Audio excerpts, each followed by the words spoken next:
Hi there, I'm Surang from Englishman, and today it is total immersion, as usual. අද අපි total immersion වලට යන්නේ. ඒ කියන්නේ ඔබ මුළුමනින්ම ඉංග්‍රීසි භාෂාවේ ගිලෙන්න යන්නේ ස්ටෝරි එකක, Zen ස්ටෝරි එකක්, හරි ලස්සන ස්ටෝරි එකක්. ජීවිතේට ගොඩක් දේවල් ඉගෙන ගන්න පුළුවන්. The spoken English කියලා කියන්නේම හිතන්න නැතුව කරන දෙයක් නේ. දැන් ඒ කියන්නේ ඒක අනිච්චානුගයි, ඒක involuntary. ඔබ දන්නේම නැතුව තමයි මේ කතා කරන්නේ. ඉතින් ඒක හින්දා ස්පෝකන් ඉංග්ලිෂුත් ඒ වගේම තමයි සිද්ධ වෙන්න ඕනි. ඉතින් ස්පෝකන් ඉංග්ලිෂ් කියන්නේ ඉංග්‍රීසි විස්තර කිරීම නෙමෙයි. එතකොට ඔබ ඉගෙන ගන්න දේ තමයි දකින්න ඕනි. එහෙම තමයි ඔබ්සර්වේෂනල් ලර්නින් ඉගෙන ගන්න දේ තමයි දකින්න ඕනි.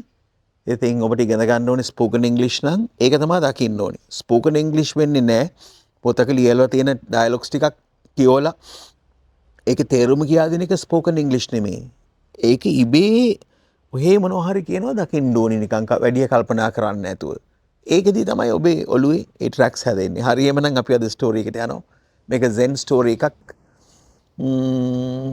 මේකේ කතා කරන්නේ අපි ජීවිතේ අපි කරගන්න අත්වැරදි මිස්ටේක්ස් පිළිබඳව. කොහොමද අපි මේ මිස්ටේක්ස් හදාගන්නේ කියන එක තමයි අද කතාවේ ටොපික් එක. Okay, going to the Zen story.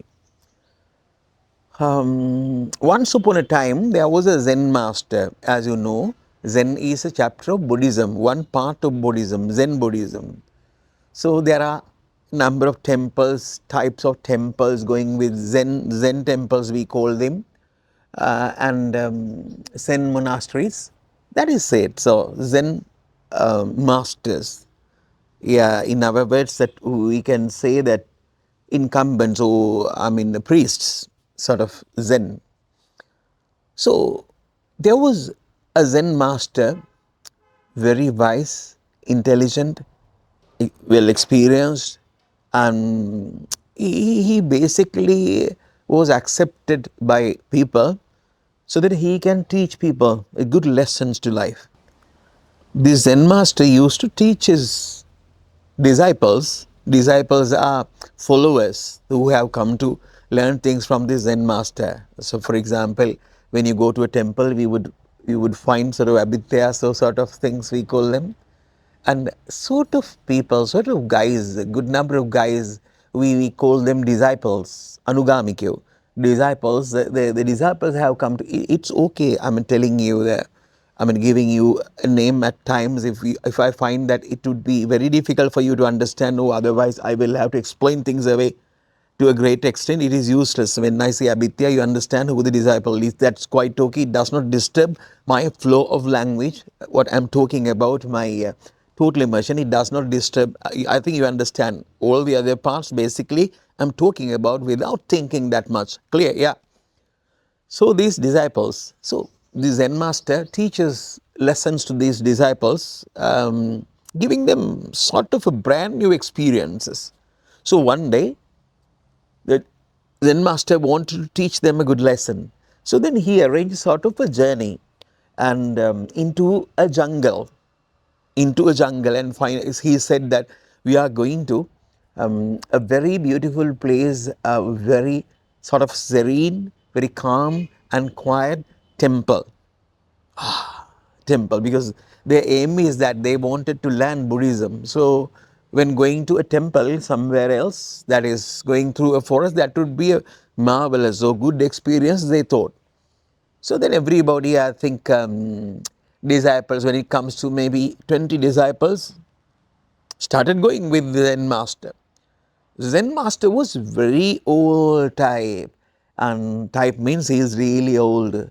But irrespective of his sort of that old age, even though he is really old, he walked with agility. Agility means with lot of energy. Yeah, stamina, we call it. Lot of energy. He had lot of energy. But other guys, small guys, the young guys, they had no that much agility, that much energy, so on. So that was happening. So they were going through the forest. Where were they going? They were going to see a very beautiful temple. They thought that they would learn something from that temple. Yeah, they did not think about the journey. Okay, so they continued. So the problem was, it was through a forest. You know what forest is? So the guys, young guys, happened to go through the forest in a very difficult way. They usually kept slipping and falling, slipping, chak-takas. So it was not an easy task, because going through a forest would be really dangerous one way, and there were roots running here and there, and you cannot see properly as there are very tiny plants, the undergrowth we call it, very tiny plants appear on the ground. It's very difficult to see things. So somehow they continued, but the problem is the guys kept slipping and falling. The guys kept slipping. Slipping means takas, and falling on the ground. Yeah, that was really difficult. Some guys had that bad experience for a number of times, maybe 50, maybe 60, maybe 70 times through that journey. So that was it. There was a young guy, cannot remember the name, and that young guy, when he fall, he was really upset. He became really upset, and then he got up and he muttered something. Muttered means you cannot hear when people are muttering that much. You cannot hear. Something like I don't know what he says. Muttering angrily. Taking with it, something like that, he must have said it angrily. So somehow he continued this journey with the master, muttering things at the stones, the roots of the master or other people. He was really angry about all these things. And finally, they came to a serene place that was really beautiful. They arrived in that particular temple, passing the forest. But unfortunately, when they came to a sort of a ground so that they can see the temple properly, the master, without stopping there, returned back to the bumpy road. That was that bad road. The master did not stop there. When they went to a place where they could see the beautiful palace, not the beautiful palace, the temple, and then he turned back, the master turned back, and then he came to the bumpy path that took them to the temple. Yeah, that is, he was returning. He was coming back, master. Huh? The people, the disciples, and all the other people went. They got puzzled. They didn't understand why this happens. So then, master, without stopping, came back. He didn't go to the temple. Once he saw the temple, he turned back and came back to that particular bumpy road. Bumpy road means, you understand, bumpy road. Bumpy road, and came back. And they finally, in the evening, they came to the monastery, that their Zen temple. Then that guy was really angry. That guy wanted to talk to the master. He promised that he is going to teach them a lesson, but he did not teach anything, he thought. And with the other disciples, other guys, he went to meet the master. And meeting master, he said, Master, you did a very bad thing today. Yes. What is that? Why do you say so? Master asked. You did not teach us anything. You did not allow us to go to the temple even, the beautiful temple. You promised us to teach something, but you did not do that. Master said, no, my son, I taught you a lesson. What sort of lesson you taught us? I don't understand. Yes, I taught you a lesson how to deal with mistakes. We do mistakes. Yes or no? Yes, sir, we do mistakes. Everybody does mistakes. Yeah, that is it. My lesson was, I taught you how to handle, how to deal with mistakes. How can that be? I didn't understand.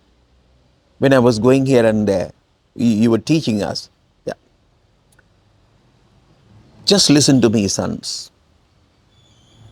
When you slipped over things, when you fall onto the ground, when you found obstacles, that is problems or sort of barriers, you found fault of others. You thought I was bad, really. You thought that route was really bad.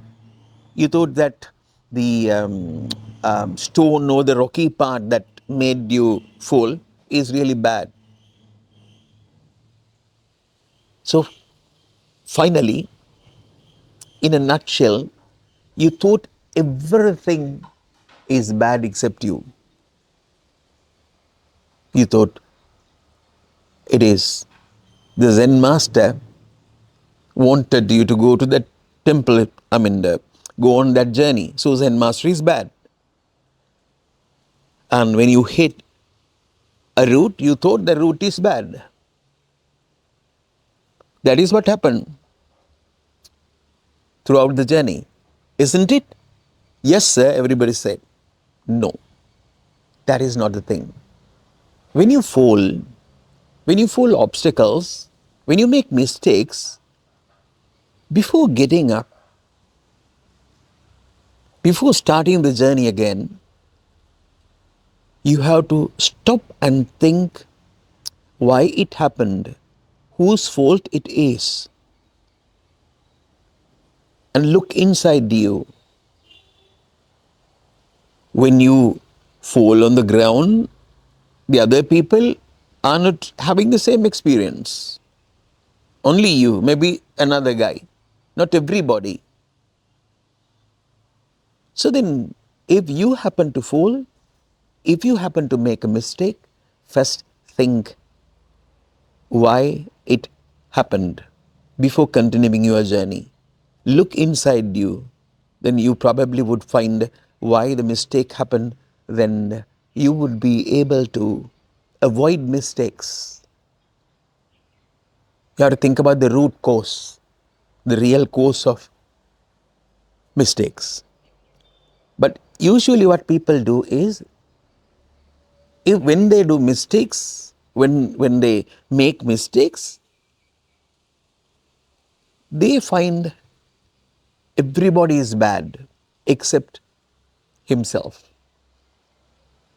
It happened because of this, it happened because of that, not because of my folly, not because of I am not capable of handling the particular situation. So, lesson is, when you make mistakes, just think about why it happened without continuing, repeating, doing the same mistake again and again. You have to think about why it happened. That is the lesson. So, throughout your journey, you did the same mistake hundreds of times, but each and every time you thought that the mistake is made, you made that mistake, and the fault lies with someone else. It is not so. Yeah. If you learn this lesson, you will be able to handle mistakes or situations in a good way. So if you find these type of videos interesting, share, give us a like, subscribe and comment. And I have done more than 170 videos like this. You can go to that. It is in a playlist, that is spoken English playlist. You find these videos. Yeah. Then bye.